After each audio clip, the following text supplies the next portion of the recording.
쓰다 보니까 좀 길어진 것 같아서 최대한 빨리 해보도록 하겠습니다. 안녕하십니까. 저와 아내는 지난주 화요일부터 주일까지 은강교회에서 열리는 제194차 목회자 세미나에 다녀오게 되었습니다. 은강교회에 대해 소개하면 한국에서 양주 열린문교회 다음으로 가정교회라 전환한 1세대 교회이고, 담임 목사이신 조근호 목사님께서는 현재 한국 가정교회 사역원 원장으로 섬기고 계십니다. 그리고 목회자 세미나는 가정교회로 개척을 하려고 하시거나 아니면 전환을 하려는 담임 목사님, 그리고 가정교회에서 섬기는 부교육자들이 가정교회와 그 정신을 배우는 일명 평신도 세미나 목회자 버전입니다. 저는 가정교회에 대한 큰 그림을 그리라는 담임 목사님의 말씀을 마음에 새기고 참석했습니다. 그런데 두 가지 고민이 있었습니다. 먼저 제가 얼마나 그 내용을 흡수할 수 있을까라는 생각을 했습니다. 왜냐하면 아무리 강의를 열심히 들어도 담임 목회 경험이 없는 이렇게 파트 사역자가 이해할 수 없는 내용이 많을 것이기 때문이었습니다. 다음으로 참석하시는 분들 대부분이 담임 목회를 오래 하신 분들이라 가만히 있어도 부담스러웠거든요. 예전에 군생활할 때 사단장님이 어깨를 한번 잡아준 적이 있는데 그 느낌과 비슷했습니다. 그리고 그 5박 6일 내내 그 예감이 빗나가지 않았습니다. 이런 고민 속에서 목회자 세미나가 시작되었는데 작지만 느낀 것들을 나누고자 합니다. 먼저 그 가정교회 강의는 평신도 세미나에서 배운 내용과 동일했지만 강의 중 조근호 목사님의 실제 경험과 또 은강교회 목자 목녀님들의 간증을 통해서 가정교회 정신을 재확인하고 또 마음에 불이 붙는 경험을 하게 되었습니다. 또한 그런 실제 사례를 통해서 정말 이 시대에 하나님이 원하시고 찾으시는 그 교회가 바로 가정교회임을 깨닫게 되었습니다. 그 증거로 참석하신 많은 목사님, 사모님들께서 이번 세미나를 통해 다시금 첫 마음을 회복하고 남은 인생 동안 정말 하나님이 기뻐하시는 교회를 세워보겠노라 고백하셨습니다.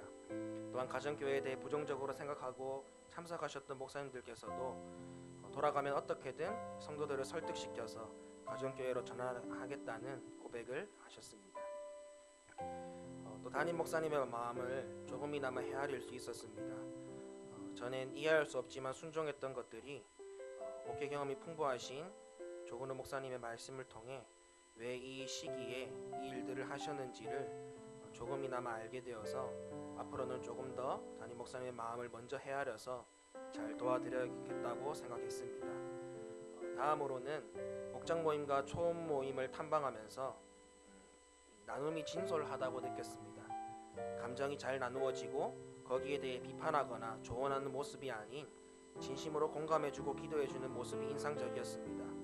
또한 목장 식구들의 나눔을 신앙적으로 해석해주려고 노력하는 목자 목녀님들의 모습도 인상 깊었습니다. 왜냐하면 그것은 기도하는 사람에게만 보여지는 영적인 부분이기 때문입니다. 이를 통해서 저희가 섬기는 청소년 친구들에게도 목장 모임을 통해 그들이 감정을 속 시원하게 풀 수 있도록 도우면서 그것을 신앙적으로 해결할 수 있도록 더욱더 기도하는 목자가 되자는 생각을 했습니다.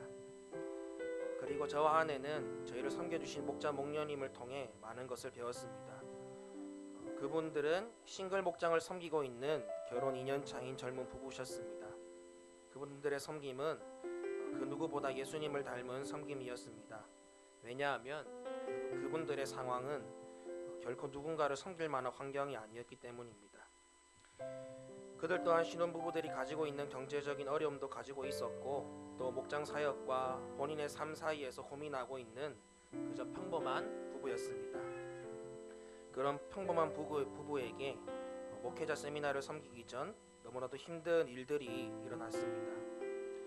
기도하고 축복하며 품어왔던 아이를 잃는 아픔을 불과 2달 전에 겪었습니다. 또한 그 후유증으로 목녀님은 다리에 알 수 없는 통증이 생겨서 걸을 때마다 아파 잘 걷지 못하는 어려움도 겪었습니다. 병원에서는 아무 문제가 없다고 하는데 본인은 아픈 게 더 큰 서러움으로 다가왔습니다.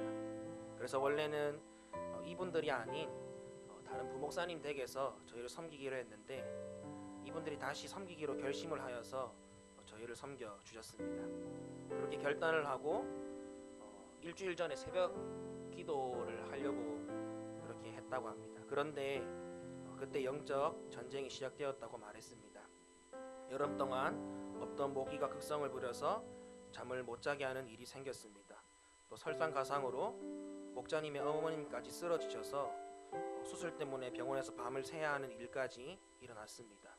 누가 봐도 섬기기는커녕 주위에서 빨리 회복하라고 말려야 하는 상황이었습니다.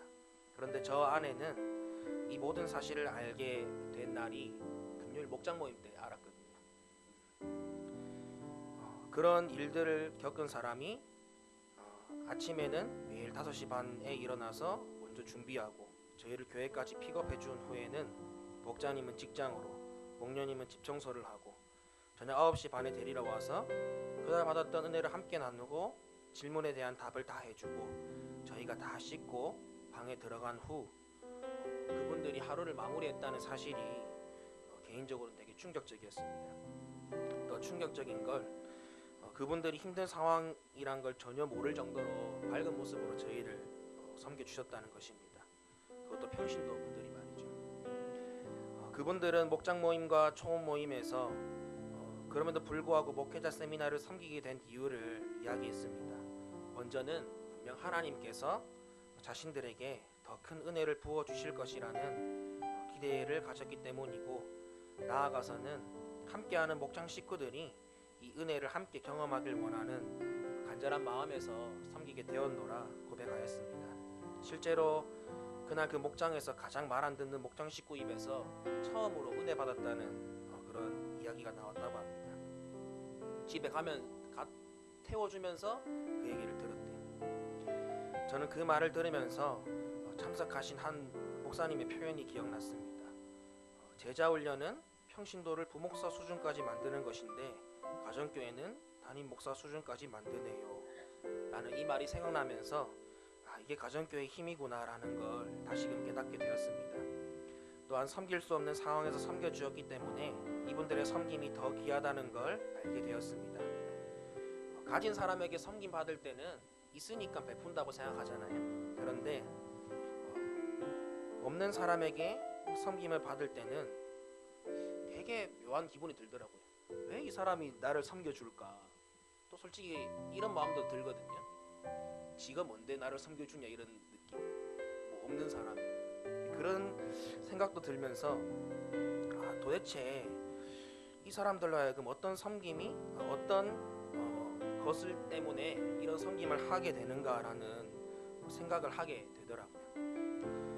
저는 원래 믿는 사람이니까 그냥 신앙적으로 이야기할 수 있지만 진짜 만약에 불신자가 이런 섬김을 받았을 때 딱 드는 생각이 나도 한번 예수 믿어보고 싶다라는 생각이 들 정도로 이분들의 섬김이 그만큼 귀했습니다. 그 모습을 보면서 참 부끄러웠습니다. 목자랍시고 속으로 온갖 생색을 내면서 이 섬김이라고 붙이기도 민망했던 제 모습들이 참으로 회개되었습니다. 그리고 잘할 수 있다는 자신은 없지만 그러기에 더욱더 하나님을 붙잡고 그 주신 힘과 능력으로 목장 식구들을 잘 섬겨야겠다는 다짐을 했습니다. 끝으로 목자 목녀님들의 간증을 듣는 중에 공통적으로 하시는 말씀이 있었습니다. 그것은 단 한 명도 목자 목녀 하고 싶어서 시작했던 사람이 없다는 거예요. 왜냐하면 자기를 섬겨줬던 목자 목녀들이 얼마나 고생했는지 알고 있었거든요. 옆에서 맨날 보니까 내가 저 일 하려 하니까 엄두가 안 나는 거죠.